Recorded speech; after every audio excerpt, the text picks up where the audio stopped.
en affirmant devant les diplomates que ce sont les assises nationales qui détermineront la durée de la transition, que Choguel Maïga ouvre la voie à la violation de la charte de la transition et donne raison à ceux qui le soupçonnaient de ne pas respecter sa parole donnée.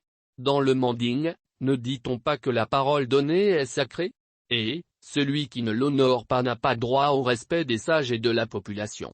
Fraîchement nommé chef de l'exécutif, Choguel a toujours repris les propos du chef de l'État, qui aimait répéter qu'il respectera le chronogramme établi par son prédécesseur par rapport à la tenue des élections. Devant le CNT qu'il avait traité de structure illégale et illégitime, avant son arrivée à la primature, donc devant le peuple malien, le Premier ministre qui avait besoin de la confiance du CNT, a rassuré les Maliens sur la tenue des élections de février 2022. Aussi, lors des différentes rencontres qu'il a eues avec des responsables de partis politiques, que Choguel a rassuré les sceptiques quant au respect du délai de la transition. Du jour au lendemain, voilà que ceux qui le soupçonnaient de jouer à la malice viennent d'avoir raison.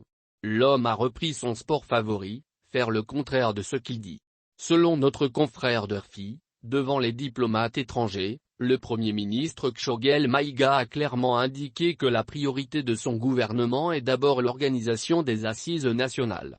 Le journal poursuit que le Premier ministre a ensuite, sans trop de précision, donné la suite de son plan. Après les assises nationales annoncées, il y a des réformes à mener.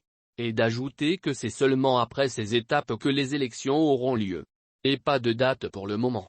Si les élections étaient maintenues en fin février 2022, on voit mal comment elles peuvent se tenir puisque le processus n'a pas été lancé afin de respecter les préalables, les actes nécessaires à poser pour respecter la loi, a souligné le confrère citant le président du MPR. Pourtant, il n'avait jamais donné ces détails à la classe politique et aux Maliens sur ses intentions à aller au-delà des 18 mois. Quel crédit accorder à Choguel Maïga, maître dans l'art de tromper les gens et véritable machine à rouler les Maliens dans la farine? Pourquoi l'homme s'adonne à de telles pratiques? Ou alors, il n'a aucune considération pour ceux qui ne partagent pas sa vision. Ce forcing du PM n'est pas de nature à ramener la confiance et l'inclusivité pendant la transition.